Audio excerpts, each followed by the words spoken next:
ಕೆಲ ಹೊತ್ತಲ್ಲಿ ಸರೋಜಾದೇವಿ ಅಂತ್ಯಕ್ರಿಯೆಯನ್ನು ಕೂಡ ನೆರವೇರಿಸಲಾಗುತ್ತೆ. ತೋಟದಲ್ಲಿ ಸಕಲ ವ್ಯವಸ್ಥೆಯೂ ಕೂಡ ಈಗಾಗಲೇ ಪೂರ್ಣಗೊಂಡಿದೆ. ಎಲ್ಲ ರೀತಿಯ ವ್ಯವಸ್ಥೆಯನ್ನ ಮಾಡಿಕೊಳ್ಳಲಾಗಿದೆ. ಸರೋಜಾದೇವಿ ಅಂತಿಮ ವಿದಾಯಕ್ಕೆ ಸಿದ್ಧತೆಯನ್ನ ಕೂಡ ಮಾಡಿಕೊಳ್ಳಲಾಗಿದೆ.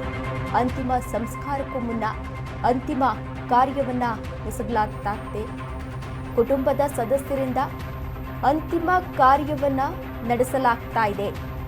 ಅಂತಿಮ ಸಂಸ್ಕಾರಕ್ಕೆ ಜಿಲ್ಲಾಡಳಿತದಿಂದ ಈಗಾಗಲೇ ಸಕಲ ಸಿದ್ಧತೆಯನ್ನ ಕೂಡ ಮಾಡಿಕೊಳ್ಳಲಾಗಿದೆ.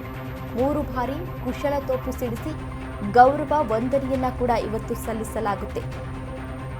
ಸರೋಜಾದೇವಿಯವರ ಅಂತಿಮ ಸಂಸ್ಕಾರಕ್ಕೆ ಎಲ್ಲ ರೀತಿಯ ಸಿದ್ಧತೆಯನ್ನ ಕೂಡ ಮಾಡಿಕೊಳ್ಳಲಾಗಿದೆ. ಕೆಲ ಹೊತ್ತಲ್ಲೇ ಸರೋಜಾದೇವಿ ಅಂತ್ಯಕ್ರಿಯೆಯನ್ನ ಕೂಡ ನೆರವೇರಿಸಲಾಗುತ್ತೆ. ದೃಶ್ಯಾವಳಿಗಳಲ್ಲಿ ನೀವು ಕೂಡ ಇದೀಗ ಗಮನಿಸ್ತಾ ಇರಬಹುದು. ಅವರ ಅಂತ್ಯಕ್ರಿಯೆಗೆ ಎಲ್ಲ ರೀತಿಯ ಸಿದ್ಧತೆಯನ್ನ ಕೂಡ ಮಾಡಿಕೊಳ್ಳಲಾಗಿದೆ. ಹೈ ಸೆಕ್ಯೂರಿಟಿಯನ್ನ ಕೂಡ ನೀಡಲಾಗುತ್ತೆ. ಸರ್ಕಾರಿ ಗೌರವಗಳೊಂದಿಗೆ ಅವರಿಗೆ ಅಂತಿಮ ನಮನವನ್ನ ಕೂಡ ಸಲ್ಲಿಸಲಾಗುತ್ತೆ. ಸಾಕಷ್ಟು ಗಣ್ಯರು ಕೂಡ ಅಲ್ಲಿಗೆ ಆಗಮಿಸಿ ಅಂತಿಮ ನಮನವನ್ನ ಕೂಡ ಸಲ್ಲಿಸ್ತಾರೆ. ಇನ್ನು ಒಕ್ಕಲಿಗ ಸಂಪ್ರದಾಯದಂತೆ ವಿಧಿವಿಧಾನವನ್ನ ಕೂಡ ನೆರವೇರಿಸಲಾಗುತ್ತೆ. ಒಕ್ಕಲಿಗ ಸಂಪ್ರದಾಯದಲ್ಲಿ 2 ರೀತಿಯ ಪದ್ಧತಿಗಳನ್ನು ಹೊಂದಿದ್ದಾರೆ. ಒಂದು ಸುಡುವ ಪದ್ಧತಿ, ಮತ್ತೊಂದು ಹೂಳುವ ಪದ್ಧತಿ. ಸರೋಜಾದೇವಿಯವರನ್ನ ಹೂಳುತ್ತಿದ್ದಾರೆ. ಅಲ್ಲಿ JCBಯಿಂದ ಈಗಾಗಲೇ ಒಂದು ಗುಂಡಿಯನ್ನ ಕೂಡ ತೋಡಿರುವಂಥದ್ದನ್ನ ದೃಶ್ಯಾವಳಿಗಳಲ್ಲಿ ಗಮನಿಸ್ತಾ ಇರಬಹುದು. ಜೊತೆಗೆ ಪಕ್ಕದಲ್ಲಿ ಉಪ್ಪಿನ ಮೂಟೆಗಳನ್ನ ಕೂಡ ಇಟ್ಟಿದ್ದಾರೆ. ಮೊದಲು ಉಪ್ಪನ್ನ ಹಾಕಿ ನಂತರ ಎಲೆಯನ್ನ ಹಾಕಿ ಅವರನ್ನ ಮಲಗಿಸಿ ಅಂತಿಮ ವಿಧಿವಿಧಾನವನ್ನ ಕೂಡ ನೆರವೇರಿಸಲಾಗುತ್ತೆ. ಈಗಾಗಲೇ ಅವರ ಹುಟ್ಟೂರಾದ ದಶಾವರದಲ್ಲಿ ಅವರ ತೋಟದಲ್ಲಿ ಎಲ್ಲ ರೀತಿಯ ಸಿದ್ಧತೆಯನ್ನ ಕೂಡ ಮಾಡಿಕೊಳ್ಳಲಾಗಿದೆ. ಹೈ ಸೆಕ್ಯೂರಿಟಿಯನ್ನ ಕೂಡ ನೀಡಲಾಗಿದೆ. ಇವತ್ತು 1 ಗಂಟೆಗಳ ಕಾಲ ಅಲ್ಲಿನ ಗ್ರಾಮಸ್ಥರು ಜೊತೆಗೆ ಏನು ಅವರ ಅಭಿಮಾನಿಗಳಿದ್ದಾರೆ ಅವರೆಲ್ಲರಿಗೂ ಕೂಡ ಅವರ ಅಂತಿಮ ನಮನಕ್ಕೆ ಅಂದರೆ ಅಂತಿಮ ದರ್ಶನಕ್ಕೆ ಅವಕಾಶವನ್ನ ಕೂಡ ಕಲ್ಪಿಸಲಾಗಿದೆ. 1 ಗಂಟೆಗಳ ಕಾಲ ಅವಕಾಶವನ್ನ ಕಲ್ಪಿಸಲಾಗಿದೆ. ಅದಾದ ಬಳಿಕ ಅಂತಿಮ ವಿಧಿವಿಧಾನ ಪ್ರಕ್ರಿಯೆಯನ್ನ ಕೂಡ ನಡೆಸಲಾಗುತ್ತೆ. ಸ್ಥಳಕ್ಕೆ ಇವತ್ತು ಸಾಕಷ್ಟು ಗಣ್ಯರು ಕೂಡ ಆಗಮಿಸಲಿದ್ದಾರೆ. ಸಾಕಷ್ಟು ಗಣ್ಯರು ಆಗಮಿಸಿ ಇವತ್ತು ಅಂತಿಮ ನಮನವನ್ನ ಕೂಡ ಸಲ್ಲಿಸಿದ್ದಾರೆ. ಸಾಕಷ್ಟು ಸಿನಿಮಾಗಳಲ್ಲಿ ನಟಿಸಿದ್ರು. ಹಲವಾರು ಪ್ರಶಸ್ತಿಗಳಿಗೆ ಪಾತ್ರರಾಗಿದ್ರು ಸರೋಜಾದೇವಿಯವರು. ಚಿತ್ರರಂಗದಲ್ಲಿನ ಅಪಾರ ಸೇವೆಗೆ ಅವರಿಗೆ 10 ಪ್ರಶಸ್ತಿಗಳು ಈಗಾಗಲೇ ಸಂದಿವೆ. 1969ರಲ್ಲಿ ಪದ್ಮಶ್ರೀ ಪ್ರಶಸ್ತಿಯನ್ನು ಕೂಡ ಪಡೆದುಕೊಂಡಿದ್ರು. 1992ರಲ್ಲಿ ಪದ್ಮಭೂಷಣ ಪ್ರಶಸ್ತಿಗೂ ಕೂಡ ಭಾಜನರಾಗಿದ್ದರು ಸರೋಜಾದೇವಿಯವರು. ದೃಶ್ಯಾವಳಿಗಳಲ್ಲಿ ನೀವು ಕೂಡ ಇದೀಗ ಗಮನಿಸ್ತಾ ಇರಬಹುದು. ಅವರ ಪಾರ್ಥಿವ ಶರೀರ ಇದೀಗ ತಮ್ಮ ಹುಟ್ಟೂರಿಗೆ ತಲುಪಿದೆ. ಅಲ್ಲೂ ಕೂಡ ಎಲ್ಲ ರೀತಿಯ ಸಿದ್ಧತೆಯನ್ನ ಮಾಡಿಕೊಳ್ಳಲಾಗಿದೆ. ಸಾಕಷ್ಟು ಜನರು ನೆರೆದಿರುವಂಥದ್ದನ್ನ ಗಮನಿಸ್ತಾ ಇರಬಹುದು. ಹೈ ಸೆಕ್ಯೂರಿಟಿಯೊಂದಿಗೆ ಅವರ ಪಾರ್ಥಿವ ಶರೀರವನ್ನು ಅವರ ಹುಟ್ಟೂರಿಗೆ ಇದೀಗ ಸಾಗಿಸಲಾಗಿದೆ. ಸಾಕಷ್ಟು ಮಂದಿ ಆಗಮಿಸಿದ್ದಾರೆ. ಸಾಕಷ್ಟು ಅಭಿಮಾನಿಗಳು ಕೂಡ ಇವತ್ತು ಅಂತಿಮ ನಮನವನ್ನು ಸಲ್ಲಿಸಲಿದ್ದಾರೆ. ಆ ಹಿನ್ನೆಲೆಯಲ್ಲಿ ಹೈ ಸೆಕ್ಯೂರಿಟಿಯನ್ನ ಕೂಡ ನೀಡಲಾಗಿದೆ. ಪಾರ್ಕಿಂಗ್ ವ್ಯವಸ್ಥೆಯನ್ನ ಕೂಡ ಕಲ್ಪಿಸಲಾಗಿದೆ. ಕುಟುಂಬದ ಸದಸ್ಯರಿಂದ ಅಂತಿಮ ಕಾರ್ಯ ಇವತ್ತು ನೆರವೇರುತ್ತೆ. ಅಂತಿಮ ಸಂಸ್ಕಾರಕ್ಕೆ ಜಿಲ್ಲಾಡಳಿತದಿಂದ ಈಗಾಗಲೇ ಸಕಲ ಸಿದ್ಧತೆಯನ್ನ ಕೂಡ ಕೈಗೊಳ್ಳಲಾಗಿದೆ. ಸಾಕಷ್ಟು ನಾಯಕರು ಈಗಾಗಲೇ ಟ್ವೀಟ್ ಮೂಲಕ ಸಂತಾಪವನ್ನು ಸೂಚಿಸಿದರು. ನಟ ದರ್ಶನ್ ಸೇರಿದಂತೆ ಕೆಲವು ನಾಯಕರು ಈಗಾಗಲೇ ಟ್ವೀಟ್ ಮೂಲಕ ಸಂತಾಪವನ್ನು ಸೂಚಿಸಿದರೆ, ಇನ್ನೂ ಕೆಲವು ನಾಯಕರು ಅವರ ನಿವಾಸಕ್ಕೆ ಭೇಟಿ ನೀಡಿ ನಿವಾಸಕ್ಕೆ ಆಗಮಿಸಿ ಅಂತಿಮ ನಮನವನ್ನು ಸಲ್ಲಿಸಿದರು. ಇದೀಗ ಅವರ ಪಾರ್ಥಿವ ಶರೀರ ಅವರ ಹುಟ್ಟೂರಿನತ್ತ ತಲುಪಿದೆ. ಇನ್ನೇನು ಕೆಲವೇ ಕ್ಷಣಗಳಲ್ಲಿ ಅಂತಿಮ ವಿಧಿವಿಧಾನವನ್ನು ಕೂಡ ನೆರವೇರಿಸಲಾಗುತ್ತೆ. ಅವರ ನೆಚ್ಚಿನ ತೋಟದಲ್ಲಿ ಎಲ್ಲ ರೀತಿಯ ಸಿದ್ಧತೆಯನ್ನು ಕೂಡ ಈಗಾಗಲೇ ಮಾಡಿಕೊಳ್ಳಲಾಗಿದೆ. ಹೂಳಲು ಎಲ್ಲ ರೀತಿಯ ವ್ಯವಸ್ಥೆಯನ್ನು ಕೂಡ ಮಾಡಿಕೊಳ್ಳಲಾಗಿದೆ. ದೃಶ್ಯಾವಳಿಗಳಲ್ಲಿ ನೀವು ಕೂಡ ಇದೀಗ ಗಮನಿಸ್ತಾ ಇರಬಹುದು. ಜನ ಕಿಕ್ಕಿರಿದು ಸೇರ್ತಾ ಇದ್ದಾರೆ. 17ನೇ ವಯಸ್ಸಿಗೆ ಚಿತ್ರರಂಗಕ್ಕೆ ಕಾಲಿಟ್ಟಿದ್ರು. ಅದಾದ ಬಳಿಕ ಸಾಕಷ್ಟು ಹಿಟ್ ಸಿನಿಮಾಗಳನ್ನು ನೀಡಿದ್ದಾರೆ.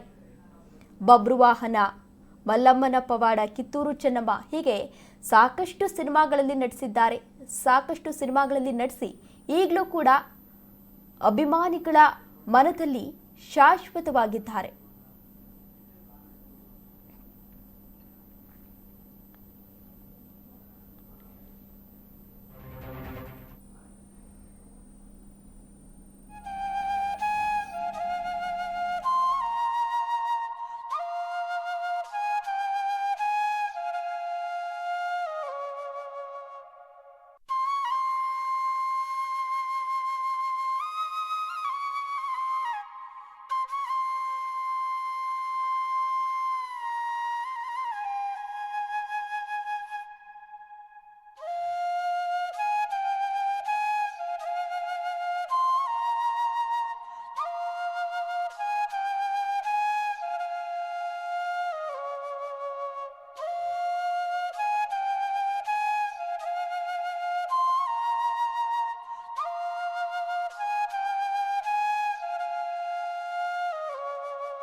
ದೇಶದಲ್ಲಿಯೇ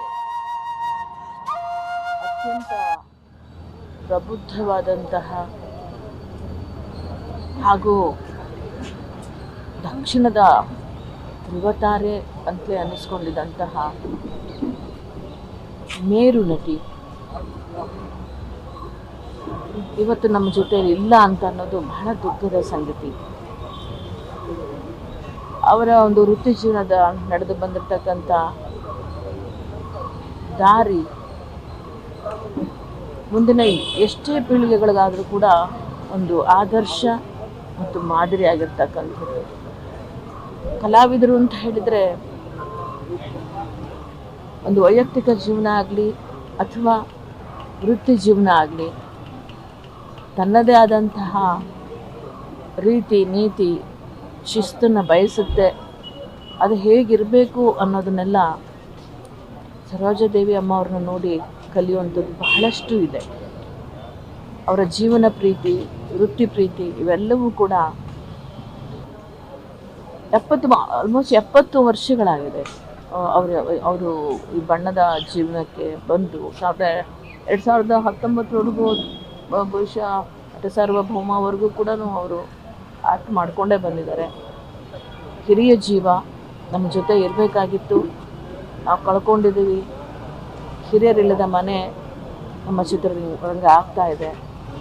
ಇವತ್ತು ಭಾರತ ದೇಶದ ಪ್ರತಿಯೊಂದು ಭಾಷೆಯವರು ಕೂಡ ಬಹಳ ಗೌರವದಿಂದ ಕಾಣ್ತಾ ಇದ್ದಂತಹ ಆ, ಒಬ್ಬ ಹಿರಿಯ ಕಲಾವಿದರು ಅವರು ಇವತ್ತು ನಮ್ಮೊಂದಿಗಿಲ್ಲ ಅನ್ನೋದು ನಮ್ಮೆಲ್ಲರಿಗೂ ಕೂಡ ಬಹಳ ಬೇಸರದ ಸಂಗತಿ.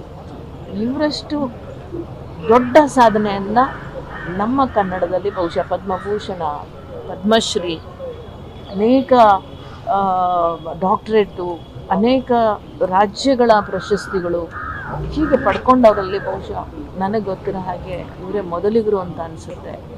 ಅವರ ಆತ್ಮಕ್ಕೆ ಶಾಂತಿ ಸಿಗಲಿ, ಅವರ ಕುಟುಂಬದವರಿಗೆ, ಅವ್ರ ಮೊಮ್ಮಕ್ಕಳಿಗೆ ಎಲ್ಲರಿಗೂ ಕೂಡ ಈ ನೋವನ್ನು ಭರಿಸುವ ಶಕ್ತಿ ಭಗವಂತ ಕೊಡಲಿ ಅಂತ ಪ್ರಾರ್ಥಿಸ್ತೀನಿ. ಅವರ ಒಂದು ಹಳೆ ಚಿತ್ರಗಳನ್ನು ನಾವು ಇವತ್ತು ನೋಡಿದರೆ ಇಂದಿನ ಯುವ ಪೀಳಿಗೆಗೆ ಅದು ಒಂದು ಪುಸ್ತಕದ ರೀತಿ ಇರುತ್ತೆ. ಅವ್ರ ಚಿತ್ರದಲ್ಲಿ ಹಾವ ಭಾವ, ಅಭಿನಯ, ಸಂಭಾಷಣೆ ಹೇಳೋ ರೀತಿ, ಗತ್ತು ಗಮ್ಮತ್ತು ಎಲ್ಲ ಅವ್ರ ಪಾತ್ರದಲ್ಲಿ ಅಡಕವಾಗಿರ್ತಾ ಇತ್ತು. ಅದನ್ನು ನೋಡಿದ್ರೆ ಸಾಕು, ಇತ್ತೀಚಿನ ನಮ್ಮ ಯುವ ಜನಾಂಗ ಅದನ್ನು ನೋಡಿ ನಾವು ಕಲ್ತ್ಕೊಳ್ಳೋದು ಬೇಕಾದಷ್ಟಿದೆ. ಅಂತಹ ಒಂದು ಮಹಾನ್ ಕಲಾವಿದೆಯನ್ನು ನಾವಿವತ್ತು ಕಳ್ಕೊಂಡಿದ್ದೀವಿ. ಅವರ ಆತ್ಮಕ್ಕೆ ಚಿರಶಾಂತಿ ಸಿಗಲಿ ಅಂತ ನಾನು ಈ ಸಂದರ್ಭ ಕೇಳ್ತಾ ಇದ್ದೀನಿ. ಅಷ್ಟೊಂದು ಕ್ಲೋಸ್ ಆಗಿ ಅಮ್ಮ ಅವರಿದ್ದರು. ಅದೇ ಥರ ಕ್ರಾಂತಿ ನಾಯಕರು ಪರಚಿತ್ರ MGR ಅವರ ಜೊತೆಗೆ 26 ಮೂವಿಗಳು ಸಿನಿಮಾದಲ್ಲಿ ಹೀರೋಯಿನ್ ಆಗಿ ಮಾಡಿದ್ದಾರೆ. 26 100 days ಹೋಗಿದೆ ಮೂವಿ. Successful movies. ಸಾಂಗ್ಸ್ ಎಲ್ಲ ಇವತ್ತೂ ಮರೆಯಲಾರೆ. There is a beautiful songs. So ಅದು ಒಂದು ಮಾತ್ರ ಇದಿಲ್ಲ, ಮೋರ್ ದೆನ್ 200 ಮೂವೀಸ್. ಟೋಟಲಿ ಸುಮಾರು 300 ಮೂವಿಗಳು ಇರಬೇಕು. ಅವರು ಏನಂತ ಹೇಳೋದು ನಮ್ಮ ಹತ್ರ ಇಲ್ಲ. ನಾನು ಇವತ್ತು ಸರೋಜದೇವಿ ಅವರು ಭಾಗ್ಯ ಅಂತ. ಈ ಮನೆಗೆ ನಾನು ಅಂಬರೀಷ್ ಅವರು ಹಲವಾರು ಬಾರಿ ಬಂದಿದ್ದೇವೆ. ಅವ್ರ ಜೊತೆಲಿ ಕೂತ್ಕೊಂಡು ಊಟ ಮಾಡಿದ್ದು, ಎಷ್ಟೋ ಸುಂದರವಾದ ಸಿಹಿ ನೆನಪುಗಳು, ಎಷ್ಟೋ ನಮ್ಮ ಒಂದು ಒಡನಾಟದ ಎಲ್ಲ ಮೆಮರೀಸ್, ಸ್ವೀಟ್ ಮೆಮರೀಸ್ ಅಂತ ಹೇಳಬೇಕು. ಇವತ್ತು ತುಂಬ ನೋವು, ತುಂಬ ದುಃಖದ ವಿಚಾರ ಅದು. ಸರೋಜಮ್ಮ ಇನ್ನು ಇಲ್ಲ ನಮ್ಮೊಂದಿಗೆ ಅನ್ನೋದು ಯಾರಿಗೂ ಒಂದು ರೀತಿ ಡೈಜೆಸ್ಟ್ ಮಾಡ್ಕೊಳಕ್ಕೆ ಆಗದೆ ಇರೋವಂಥ ವಿಷಯ. ತುಂಬ ತುಂಬ ತುಂಬ ಅಭಿಮಾನ ಅವ್ರಿಗೆ, ಅಂಬರೀಷ್ ಅವ್ರ ಬಗ್ಗೆ, ನಮ್ಮ ಬಗ್ಗೆ, ನಮಗೂ ಅಷ್ಟೇ. ನಿಜಕ್ಕೂ ಹೇಳಬೇಕು ಅಂದರೆ ಅವರು ಒಬ್ಬರು ಲೆಜೆಂಡ್ರಿ ಪರ್ಸ್ನಾಲಿಟಿ. ಕರ್ನಾಟಕದಿಂದ ಹೋಗಿ ತಮಿಳ್ನಾಡು, ತೆಲುಗು, ಹಿಂದಿ ಎಲ್ಲ ಲ್ಯಾಂಗ್ವೇಜಸ್ಸಲ್ಲೂ ಅವರು ಒಂದು ರೀತಿ ರೂಲ್ ಮಾಡಿದವರು. ಇಂಡಸ್ಟ್ರಿಯಲ್ಲಿ ಫಸ್ಟ್ ಲೇಡಿ ಸೂಪರ್ ಸ್ಟಾರ್ ಅಂದರೆ ಅವರೇ ಆಗಿದ್ದರು. ಇವತ್ತಿಗೂ ಅವರ ಒಂದು ಫ್ಯಾನ್ ಫಾಲೋಯಿಂಗು, ನೀವು ಹೊರದೇಶಗಳಿಗೆ ಹೋದರೆ ಹೆಂಗೆ ಮುಗಿಬೀಳ್ತಾರೆ ಜನ ಅನ್ನೋದು ನೀವು ನೋಡಬೇಕು. ಅವ್ರ ಬಗ್ಗೆ ಅಷ್ಟೊಂದು ಪ್ರೀತಿ ಇಟ್ಕೊಂಡಿದ್ದಾರೆ ಜನ ಎಲ್ಲ ಕಡೆಯೂ. ಅವರು ಅಷ್ಟೇ ಎಷ್ಟು ಹಂಬಲ್ಲು, ಎಷ್ಟು ಡೌನ್ ಟು ಅರ್ತ್ ಆಗಿರೋರು ಅಂದರೆ, ಯಾವತ್ತೂ ನಾನು ಸೂಪರ್ ಸ್ಟಾರು, ನಾನು ಇಷ್ಟು